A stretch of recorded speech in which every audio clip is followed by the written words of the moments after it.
দশম শ্রেণীর প্রিয় ছাত্রছাত্রীরা, তোমাদের জন্য আজকে আমি অঙ্ক বিষয়ের ত্রিকোণমিতি অধ্যায়ের কয়েকটি সূত্র এবং তার ব্যাখ্যা সম্পর্কে আলোচনা করব।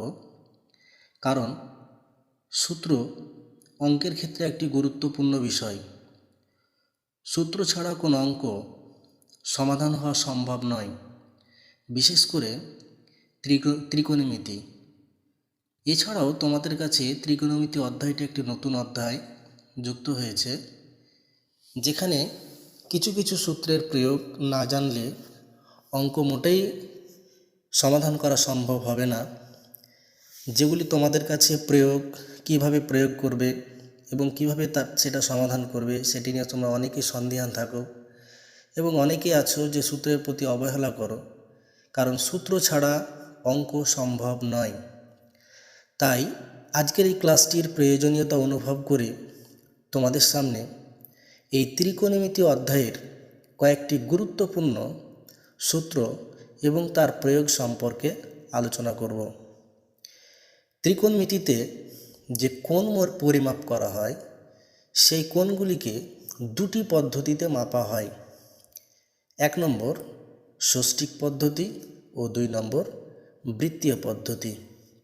তাহলে আমাদের জানা দরকার যে ষষ্ঠিক পদ্ধতিতে কি কি একক ব্যবহার করা হয় এবং বৃত্তীয় পদ্ধতিতে কি কি একক ব্যবহার করা হয়। ষষ্ঠিক পদ্ধতিতে এককগুলো যে ব্যবহার করা হয় সেগুলো হচ্ছে ডিগ্রি, মিনিট এবং সেকেন্ড। তো ভালোভাবে জেনে রাখবে, ষষ্ঠিক পদ্ধতিতে যে এককগুলো ব্যবহার করা হয় সেগুলো ডিগ্রি, মিনিট এবং সেকেন্ড। তোমরা জানো যে এক সমকোণ সমান কত ডিগ্রি? 90 ডিগ্রি হয়, আর 90 ডিগ্রির এক এক ভাগকে বলা হয় 1 ডিগ্রি। তাহলে এখানে আমি তোমাদের তুলে ধরেছি ষষ্ঠিক পদ্ধতির যে মাপগুলি। এক সমকোণ সমান 90 ডিগ্রি, আর 1 ডিগ্রি সমান 60 মিনিট, অর্থাৎ 60 মিনিটে 1 ডিগ্রি হয়। তো যদি মিনিটকে ডিগ্রিতে প্রকাশ করি তাহলে 60 মিনিট হলে 1 ডিগ্রি হবে। তাহলে যদি 120 মিনিট হয় তাহলে সেটা নিশ্চয় 2 ডিগ্রি হবে। যদি 90 মিনিট হয় তাহলে সেটা 60 দিয়ে ভাগ করলে কত পাওয়া যাবে? যে 1 ডিগ্রি 30 মিনিট পাওয়া যাবে। তাহলে এখানে আমাদের জানতে হবে যে 1 ডিগ্রি সমান 60 মিনিট, 60 মিনিট সমান 1 ডিগ্রি। তার চাইতে যে ছোট এককটি আছে সেকেন্ড, 60 সেকেন্ড হয় 1 মিনিট, অর্থাৎ 1 মিনিটে কত সেকেন্ড হয়? 60 সেকেন্ড। তোমাদের প্রথম যে অনুশীলনীগুলো আছে সেটা ডিগ্রি থেকে সেকেন্ড, সেকেন্ড থেকে মিনিট, এগুলো প্রকাশ করতে হয়। তো যদি আমি ডিগ্রি থেকে মিনিটে আসি তাহলে কি করব? ওই ডিগ্রিটাকে মিনিট করতে গেলে 60 দিয়ে গুণ করতে হবে। যদি মিনিট থেকে ডিগ্রিতে যাই তাহলে 60 দিয়ে কী করতে হবে? ভাগ করতে হবে। অর্থাৎ বড় এককে গেলে সেটা ভাগ করতে হয় এবং ছোট এককে গেলে গুণ করতে হয়। তাহলে ডিগ্রি থেকে মিনিটে আসলে আমাকে কি করতে হবে? গুণ করতে হবে। কিন্তু মিনিট থেকে যদি আমি ডিগ্রিতে যাই তাহলে সেক্ষেত্রে কি করতে হবে? ভাগ করতে হবে, এই সম্পর্ক অনুযায়ী। আবার 1 মিনিটে হয় 60 সেকেন্ড, অর্থাৎ মিনিটকে যদি আমি সেকেন্ডে প্রকাশ করি তাহলে যত মিনিট থাকবে তাকে 60 দিয়ে গুণ করলে সেটা সেকেন্ডে প্রকাশ পেয়ে যাবে। তাহলে এই যে আমরা সম্পর্ক ষষ্ঠিক পদ্ধতির যে মাপ, সেই মাপগুলি থেকে যা পেলাম যে ষষ্ঠিক পদ্ধতিতে কোণ পরিমাপের সবচেয়ে বড় একক হলো ডিগ্রি এবং সবচেয়ে ছোট একক হলো সেকেন্ড। এবার আমরা চলে যাব বৃত্তীয় পদ্ধতি। বৃত্তীয় পদ্ধতিতে কোণ পরিমাপের একক হলো রেডিয়ান। তাহলে কি? ষষ্ঠিক পদ্ধতি যেমন আমরা পেলাম ডিগ্রি, মিনিট আর সেকেন্ড, বৃত্তীয় পদ্ধতিতে কোণ পরিমাপের একক হলো রেডিয়ান। বৃত্তীয় পদ্ধতি এবং ষষ্ঠিক পদ্ধতির মধ্যে আমরা এখানে সম্পর্কটা তুলে ধরেছি যে বৃত্তীয় পদ্ধতিতে যদি 1 রেডিয়ান হয় এবং সেটাকে যদি আমরা ষষ্ঠিক পদ্ধতিতে প্রকাশ করি তাহলে হবে 2 সমকোণ বাই পাই। এখানে দেখো ভালো করে খেয়াল করে যে তোমাদের সেটা সমাধান করে দেওয়া হয়েছে সম্পর্ক থেকে, যে 1 রেডিয়ান সমান ষষ্ঠিক পদ্ধতিতে কি হবে, 2 সমকোণ বাই পাই, সেটাকে সমাধান করলে আমরা পাই 2 সমকোণ মানে হচ্ছে 180 ডিগ্রি, পাই মানে হচ্ছে 22/7। তাহলে 180 ডিগ্রিকে 22/7 দিয়ে যদি ভাগ করা হয় তাহলে সেটা ভাগফল দাঁড়ায় 57 ডিগ্রি 16 মিনিট 22 সেকেন্ড আসন্ন মানে। তাহলে অনেক সময় শর্ট কোশ্চেন আসে যে 1 রেডিয়ান ষষ্ঠিক পদ্ধতিতে কত হবে। তাহলে আমরা এখানে সমাধান করে পেলাম যে 1 রেডিয়ান ষষ্ঠিক পদ্ধতিতে দাঁড়াবে 57 ডিগ্রি 16 মিনিট 22 সেকেন্ড। তাহলে আমরা ষষ্ঠিক পদ্ধতি এবং বৃত্তীয় পদ্ধতির সম্পর্ক জানলাম। এবার আমরা ষষ্ঠিক পদ্ধতি এবং বৃত্তীয় পদ্ধতির সম্পর্ক থেকে কয়েকটি একক পরিবর্তনের নিয়ম আমরা জেনে নেব। ষষ্ঠিক পদ্ধতিতে যদি 180 ডিগ্রি হয় সেটা বৃত্তীয় পদ্ধতিতে হবে পাই রেডিয়ান। তাহলে অনুরূপভাবে ঘুরিয়ে যদি আমরা বলি যে পাই রেডিয়ান সমান 180 ডিগ্রি, বৃত্তীয় পদ্ধতিতে যদি পাই রেডিয়ান হয় সেটা ষষ্ঠিক পদ্ধতিতে হবে 180 ডিগ্রি। তাহলে 360 ডিগ্রি যদি ষষ্ঠিক পদ্ধতিতে হয় তাহলে দেখো 180 ডিগ্রিতে পাই রেডিয়ান, তাহলে 360কে 180 ডবল, তাহলে এখানে সেখানে কী হবে 2 পাই রেডিয়ান, অর্থাৎ দ্বিগুণ হয়ে যাচ্ছে। এখানে যেমন ষষ্ঠিক পদ্ধতিতে দ্বিগুণ হয়ে গেল, আমরা বৃত্তীয় পদ্ধতিতে ওটা কী করতে পারি, দ্বিগুণ করে দিতে পারি। তাহলে 360 ডিগ্রি ষষ্ঠিক পদ্ধতিতে, বৃত্তীয় পদ্ধতিতে হবে 2 পাই রেডিয়ান। আবার দেখো এখানে 90 ডিগ্রি ষষ্ঠিক পদ্ধতিতে যদি 90 ডিগ্রি হয় তাহলে সেটা বৃত্তীয় পদ্ধতিতে হবে পাই রেডিয়ান বাই 2। দেখো 180-র অর্ধেক হচ্ছে 90 ডিগ্রি, তাহলে 180তে যদি রেডিয়ান হয় তাহলে এখানে 90 করতে হবে, তার অর্ধেক হবে এখানে, তাহলে ওই জন্য 2 দিয়ে ভাগ করা হয়েছে। একই রকম করে 60 ডিগ্রি, দেখো 60 ডিগ্রি সমান পাই রেডিয়ান বাই 3। কেমন করে হলো, যে ঐকিক নিয়মে আমরা করতে পারি যে 180 সমান পাই রেডিয়ান সমান, তাহলে 1 ডিগ্রি সমান কত হবে, পাই রেডিয়ান বাই 180। তাহলে এবার যত ডিগ্রি হবে ততকে আমরা কি করে দিতে পারি, গুণ করে দিতে পারি।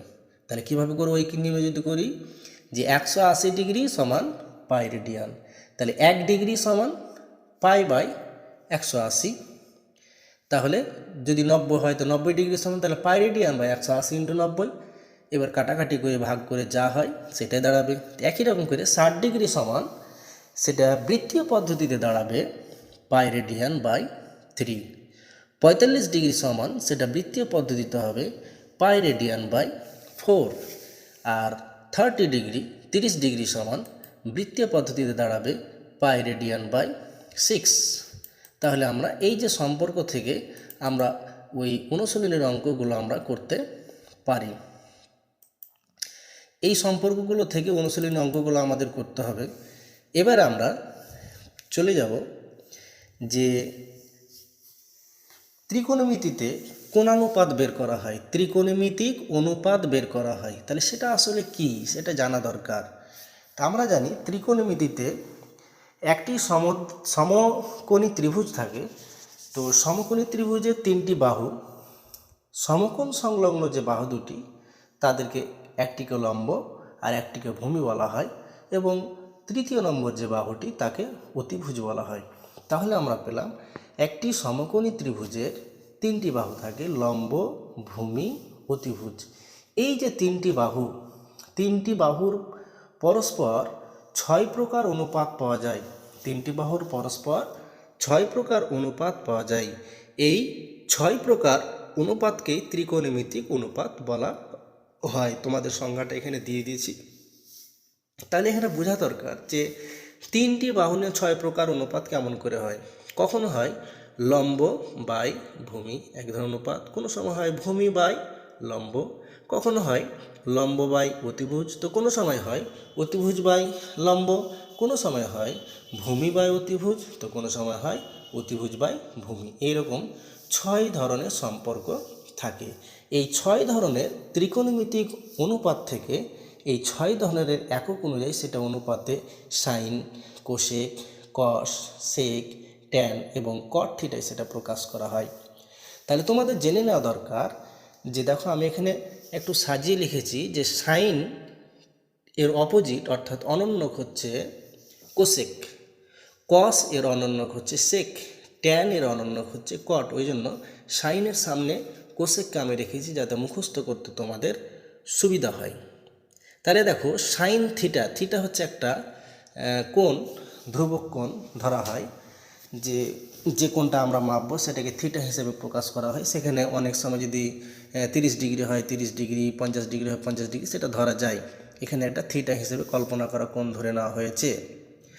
তাহলে থিটা সমান দেখাচ্ছে এখানে কি অনুপাতটা কী হবে থিটা কোণের, সাইন থিটা সমান লম্ব বাই অতিভুজ, অনুপাতটা হবে লম্ব বাই অতিভুজ। তাহলে তার সামনেই দেখো যে সাইনের অনন্যক অর্থাৎ অপোজিট উল্টো হচ্ছে কোসেক। তাহলে কোসেক থিটা সমান, ওটা যে সাইন থিটা সমান লম্ব বাই অতিভুজ হয়, তাহলে কোসেক থিটা সমান কত হবে, অতিভুজ বাই লম্ব হবে। 2 নম্বরে চলে এসো, কস থিটা, কস থিটা সমান ভূমি বাই অতিভুজ। তাহলে কসের অনন্যক হচ্ছে সেক থিটা। তাহলে সেকে, তাহলে এখানে যদি ভূমি বাই অতিভুজ হয় তাহলে সেকে গিয়ে কী হবে, অতিভুজ বাই ভূমি অনুপাতটা হবে। ওই জন্য দেখো কস থিটা সমান ভূমি বাই অতিভুজ, সেক থিটা সমান অতিভুজ বাই ভূমি। এবারে দেখো নিচে 3 নম্বর, ট্যান থিটা, ট্যান থিটা সমান লম্ব বাই ভূমি। ট্যানের অনন্যক হচ্ছে কট, অর্থাৎ অপোজিট হচ্ছে কট থিটা। তাহলে দেখো এখানে ট্যান থিটা সমান হচ্ছে লম্ব বাই ভূমি, তাহলে কট থিটা দেখিয়েছি কত, ভূমি বাই লম্ব। তাহলে এইভাবে যদি আমরা মুখস্থ করি তাহলে আমাদের মনে থাকবে সাইন থিটা সমান লম্ব বাই অতিভুজ, কোসেক থিটা সমান অতিভুজ বাই লম্ব, কস থিটা সমান ভূমি বাই অতিভুজ, সেক থিটা সমান অতিভুজ বাই ভূমি, ট্যান থিটা সমান লম্ব বাই ভূমি, কট থিটা সমান ভূমি বাই লম্ব। তাহলে এটা অবশ্যই তোমাদের মুখস্থ করতে হবে, না হলে কিন্তু ত্রিকোণমিতিক অঙ্ক করা সম্ভব হবে না। এই যে আমরা ট্যান, কোসেক, সেক, সাইন, কট, এই যে বিভিন্ন কোণগুলোর নাম পেলাম, যে সাইন থিটা সমান এত পেলাম, তাহলে এই যে ত্রিকোণমিতিক অনুপাতগুলির মধ্যে সাইনের সাথে কসের কী সম্পর্ক, সাইনের সাথে সেকের কী সম্পর্ক, ট্যানের সাথে কটের কী সম্পর্ক, এই সম্পর্কগুলো জানতে হবে। না হলে কিন্তু এগুলো একটা অনুশীলনী আছে যেগুলো প্রচুর প্রচুর পরিমাণে দরকার হয়। অনেক সময় প্রশ্ন করা হয় যে সাইন থিটাকে কোসেক থিটায় প্রকাশ করো, বা কোসেক থিটাকে সাইন থিটায় প্রকাশ করো, কস থিটাকে সেক থিটায় প্রকাশ করো, তাহলে কিন্তু এই সম্পর্কটা আমাদের জানা অত্যন্ত দরকার। তাহলে এসে জেনে নাও যে বিভিন্ন কোন অনুপাতগুলির মধ্যে সম্পর্ক কী কী। তাহলে আমরা আগেই বলেছি সাইনের অপোজিট হচ্ছে কোসেক। তাহলে এখানে দেখানো আছে, দেখো সাইন থিটাকে যদি আমি কোসেক থিটায় প্রকাশ করি তাহলে সাইন থিটা সমান কী হবে, 1 বাই কোসেক থিটা। আবার একই রকম করে কোসেক থিটা সমান হবে 1 বাই সাইন থিটা। তাহলে যদি প্রশ্ন আসে যে সাইন থিটাকে কোসেক থিটায় প্রকাশ করো, তাহলে সাইন থিটা সমান কী লিখতে পারি, 1 বাই কোসেক থিটা।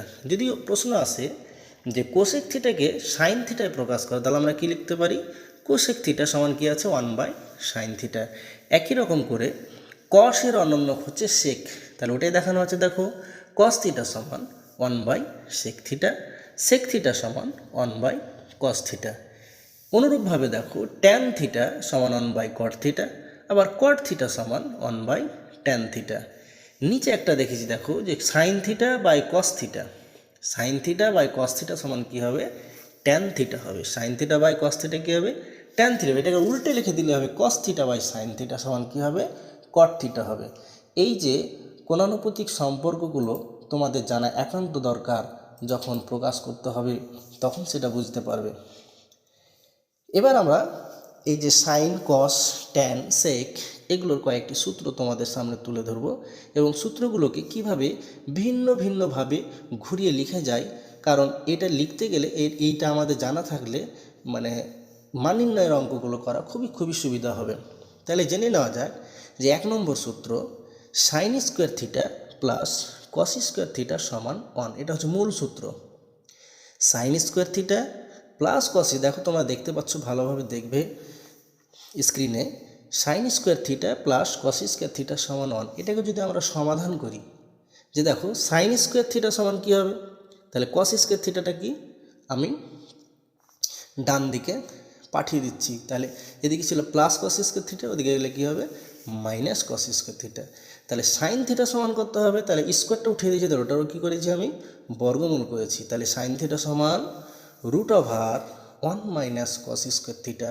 এটা অনেক সময় প্রশ্ন আছে তোমাদের আছে দেখবে অনুশীলনীতে যে সাইন থিটাকে কস থিটায় প্রকাশ করো, তাহলে সাইন থিটা সমান কি √1 - কস স্কোয়ার থিটা। অনুরূপভাবে যদি আমি সাইন থিটাকে ডান দিকে পাঠিয়ে দিই, দেখো যে sine square theta plus cos square theta সমান 1, তাহলে কী হবে কস স্কোয়ার থিটা সমান কি সাইনটা যখন ডান দিকে যাবে সেটা মাইনাস হয়ে যাবে, তাহলে একই রকম করে সেও মাইনাস হয়েছে 1 - সাইন স্কোয়ার থিটা। তাহলে কস থিটা সমান কি একই রকম √1 - সাইন স্কোয়ার থিটা। তাহলে এই সম্পর্কটা তোমরা ভালোভাবে দেখে নিবে, কারণ 1 নম্বর থেকে আমরা কি বের করতে পারি এগুলো বিভিন্ন সময় বিভিন্ন মান নির্ণয়ের সময় বা বিভিন্ন প্রয়োগ করার ক্ষেত্রে প্রচুর তোমাদের দরকার হবে। এবার আমরা চলে যাব আরেকটি সূত্র, 2 নম্বর সূত্র। কি বলছি, মূল সূত্রটা হচ্ছে 1 + tan স্কোয়ার থিটা সমান sec square theta. 1 + tan square theta সমান sec স্কোয়ার থিটা। তাহলে দেখো আমি এখানে সমাধান করেছি যে sec স্কোয়ার থিটা যদি ট্যানের কাছে চলে আসে, তাহলে tan স্কোয়ার থিটা যদি সেকের কাছে চলে যায়, তাহলে এখানে কি প্লাস ছিল, সেকের কাছে গেলে কি হচ্ছে মাইনাস, তাহলে sec square theta - tan square theta সমান 1। এটাও কাজে লাগতে পারে। বা tan স্কোয়ার থিটাকে যদি রেখে দিই, তাহলে 1টা ওদিকে গেলে কী হবে মাইনাস হবে, ওই জন্য দেখো sec স্কোয়ার থিটা - 1। তাহলে sec স্কোয়ার থিটা সমান sec স্কোয়ার থিটা সমান কি 1 + tan square theta. sec square theta - tan square theta সমান 1। tan স্কোয়ার থিটা সমান sec square theta - 1। tan theta সমান √sec স্কোয়ার থিটা - 1। আবার sec স্কোয়ার থিটা সমান 1 + tan square theta. একই রকম করে sec থিটা সমান কী হবে √1 + tan স্কোয়ার থিটা। তাহলে 1 + tan স্কোয়ার থিটা সমান sec স্কোয়ার থিটা থেকে এই সূত্রগুলো আমরা নিজে থেকে তৈরি করে সেটা সমাধানের কাজে আমরা লাগাতে পারি। এবার আরেকটি সূত্রতে আমরা চলে যাব, 3 নম্বর। 1 + cot স্কোয়ার থিটা সমান কোসেক স্কোয়ার থিটা। একই রকম তাহলে কী হবে cosec square theta - cot square theta সমান 1 পাওয়া যাবে ওখান থেকে, সেই সম্পর্ক থেকে আমরা বের করতে পারি। আবার ওই সম্পর্ক থেকে আমরা বের করতে পারি যে cot স্কোয়ার থিটা সমান কোসেক স্কোয়ার থিটা - 1। আবার সেটাই থেকে আরও বের করা যায় যে cot থিটা সমান √কোসেক স্কোয়ার থিটা - 1। আরও বের করা যায় কোসেক স্কোয়ার থিটা সমান 1 + cot স্কোয়ার থিটা। সেখানে কোসেক স্কোয়ার থেকে যদি কোসেক থিটা করি, তাহলে কোসেক থিটা সমান √1 + cot স্কোয়ার থিটা। তাহলে একটি সূত্র থেকে আমরা বিভিন্ন সম্পর্ক খুঁজে বের করতে পারি। এগুলো যদি আমি সম্পর্কটা ভালো করে বুঝি, তাহলে দেখবে যে তোমরা যে অনুশীলনীগুলো আছে অনুশীলনী করার ক্ষেত্রে প্রচুর তোমাদের কাজে লাগবে। এই কয়েকটা সূত্র তোমাদের আজকে আলোচনা করলাম, যদি তোমাদের কাজে লাগে ভালো লাগে পরবর্তী সূত্রগুলো আমরা আলোচনা করব। এরপরে বিভিন্ন সাইনের মান, সাইন 30 ডিগ্রির মান, সাইন 45 ডিগ্রির মান, বিভিন্ন কোণের মানগুলো আমাদের বের করতে হবে। তোমরা এগুলো ভালোভাবে দেখবে, এই সূত্রগুলো ঠিকঠাকভাবে করবে এবং সূত্রগুলোর প্রয়োগটা ঠিকঠাকভাবে ঠিক জায়গায় বসাতে পারলেই তোমার ত্রিকোণমিতিক অঙ্ক হয়ে যাবে। ত্রিকোণমিতি খুব একটা কঠিন নয়, খুব সহজ। সূত্রগুলি যদি আমরা আয়ত্ত করতে পারি, তাহলে অবশ্যই তোমরা উপকার পাবে এবং সেখান থেকে তোমরা অঙ্কের ভিত শক্ত করতে পারবে। আজকের এই আলোচনা তোমাদের কাজে লাগুক এই আশা আকাঙ্ক্ষা রেখে আজকের মতো এখানেই শেষ করছি। ধন্যবাদ।